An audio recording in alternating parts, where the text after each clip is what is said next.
But what about like just the way like e-commerce and the way that uh corrugated packaging has shifted? Like, are what like interesting innovations have you seen? You talked about kind of two-sided print. I think when you say that, I think about kind of the well-designed corrugated boxes that have kind of the marketing message when you open it.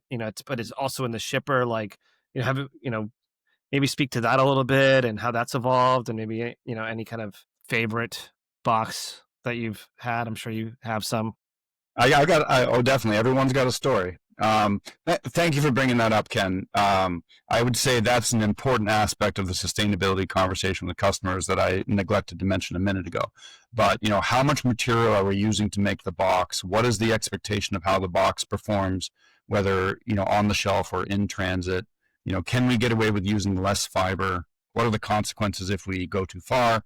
There's a constant level of activity in that realm, which is in response to customer expectations of sustainability, but also has very serious consequences for price point, cost, and theoretically margin.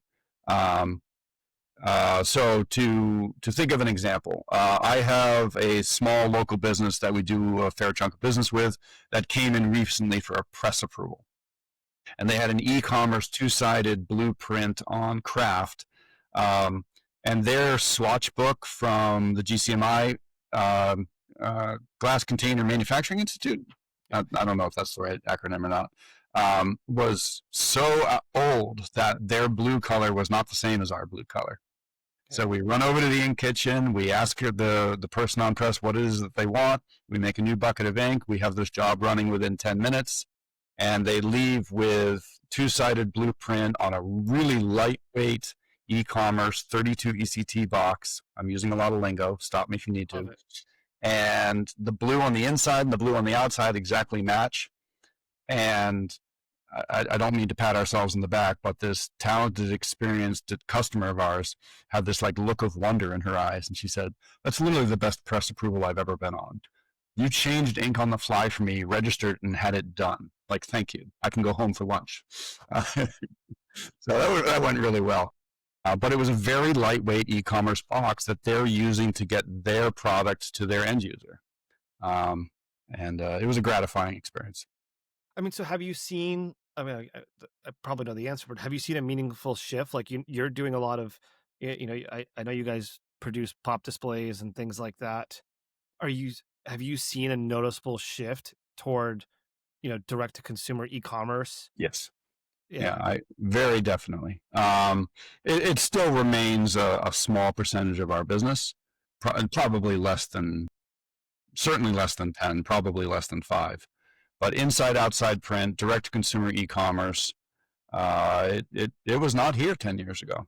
Not at least not the way it is now. Yeah, no, it's interesting. It's interesting to see kind of how you can kind of you see the market shifts long before maybe everyone else is really realizing it, because those products need to get packaged, right? And so you're beginning to see it, and you can kind of see where the wind is moving.